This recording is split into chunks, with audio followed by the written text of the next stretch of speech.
जिंदगी की सबसे बड़ी समस्या अपनी असफलता का डर, दुख तकलीफ के कुचक्र से बाहर निकलने का रास्ता हम आज खोज रहे हैं। और इस सारी समस्याओं का समाधान श्री कृष्ण ने आज से हजारों वर्ष पूर्व अपने ग्रंथ गीता में दिया था, जिसका सही मीनिंग लगभग लोग नहीं समझते। वो एक लाइन जो हमारी ज़िंदगी बदल सकती है, अगर हम उसे समझ लें तो हमारी ज़िंदगी भी बदल सकती है और हम जो चाहें ज़िंदगी से वो पा सकते हैं। क्योंकि हम जो चाहते हैं वो पाना तो चाहते हैं, लेकिन उसके लिए करें क्या ये नहीं जानते। और इसके लिए बहुत साल पहले श्री कृष्ण ने ये सारी बातें उन्होंने गीता में बहुत अच्छे से समझाई थी। और वो एक लाइन में अगर हम कहें तो वो एक लाइन है, कर्म कर फल की इच्छा ना कर। जी हाँ दोस्तों, आपने सोचा होगा कि अब कर्म कर फल की इच्छा ना कर यानी कि कर्म तो करो फल नहीं मिलेगा। और इस सोच की वजह से ज़्यादातर लोग कर्म नहीं करते, या फिर इस सोच की वजह से ज़्यादातर लोग अपना सही कर्म नहीं कर पाते। लेकिन इस लाइन का सही मीनिंग क्या है, आइए इस वीडियो में समझते हैं इस लाइन का सही मीनिंग क्या है। नमस्कार दोस्तों, मैं baby Sharma wings for success channel पर आपका स्वागत करती हूँ। मेरी वीडियो पे आप पहली बार हैं तो सब्सक्राइब करना ना भूलें, लाइक का बटन जरूर दबाएं। ये वीडियो आपको पसंद आने ही वाली है, क्योंकि ये वीडियो आपकी सफलता का रास्ता दिखाएगी अगर आपने इस वीडियो को लास्ट तक देखा तो।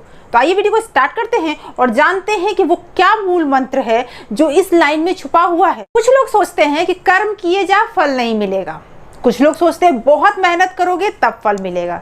तो मेहनत तो एक रिक्शा वाला भी करता है, एक मजदूर भी करता है, फिर उन्हें वो बड़ी सफलता क्यों नहीं मिलती?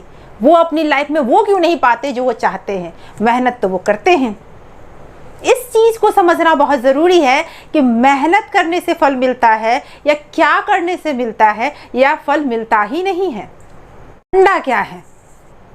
ये फंडा है दोस्तों, सही डायरेक्शन में सही कर्म करें और तब मिलता है आपको जो चाहते हैं, और जितना चाहते हैं वो मिलता है आपको।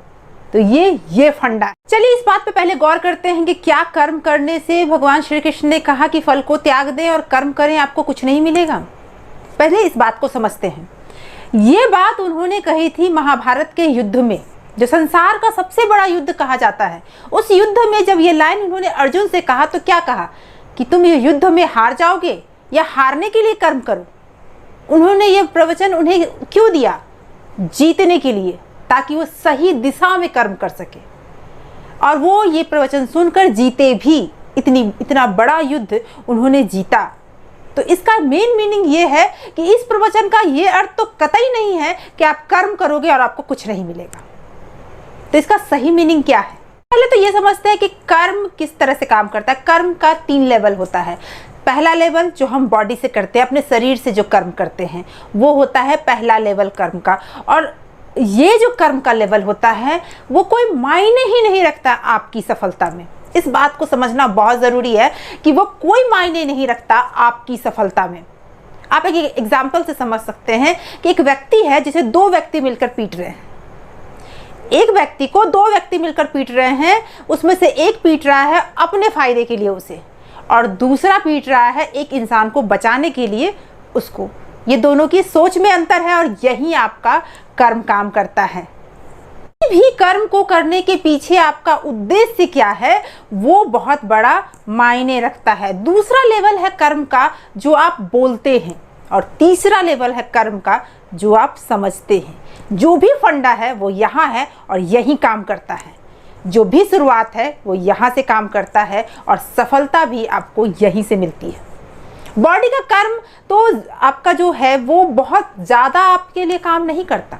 उनका डिसीजन सोच से होता है, ना कि मेहनत से। अगर हम सही डायरेक्शन में सोचते हैं तो हमारा कर्म भी सही डायरेक्शन में होता है। और इसी कर्म के बारे में गीता में कृष्ण ने कहा है कि ये कर्म आपको फायदा पहुंचाएगा। दूसरा लाइन आता है कि फल की इच्छा न कर। ज़्यादातर लोग ये सोचते हैं कि फल की इच्छा न कर का मतलब होता है कि फल को त्याग देना, कर्म करो और फल को त्याग दो। लेकिन ऐसा कुछ भी नहीं है। फल को त्याग नहीं देना है, फल को पाना ही है, लेकिन सही तरीके से पाना है। कैसे? ज़्यादातर लोग करते क्या है? ज़्यादातर लोग ये सोचते हैं कि भगवान मुझे अच्छे नंबर मिल जाए, भगवान मेरा बिजनेस चल पड़े, हे भगवान मेरा अच्छी जॉब लग जाए, इस तरह की मानसिकता रखते हैं और उस डायरेक्शन में, सही डायरेक्शन में आप कर्म को करते ही नहीं। और जब सही डायरेक्शन में कर्म ही नहीं करते तो आपको फल मिलेगा कहाँ से? फल के लिए आपको सही डायरेक्शन में कर्म भी तो करने पड़ेंगे।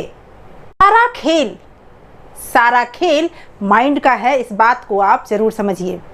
आपका माइंड अगर आपके कंट्रोल में है तो आप इस खेल को बहुत अच्छे तरह से खेल पाएंगे। सही सोच सही कर्म को जन्म देती है और जब ये होता है तो इसके लिए सक्सेस बहुत छोटा सा शब्द हो जाता है। आप हिस्ट्री क्रिएट करते हैं। तो आप अपनी सोच पर काम करो। अगर सोच पर काम करोगे तो कर्म भी सही डायरेक्शन में होगा और फिर इतना मिलेगा जितना आप कभी संभाल भी नहीं पाओगे। Thank you so much for watching.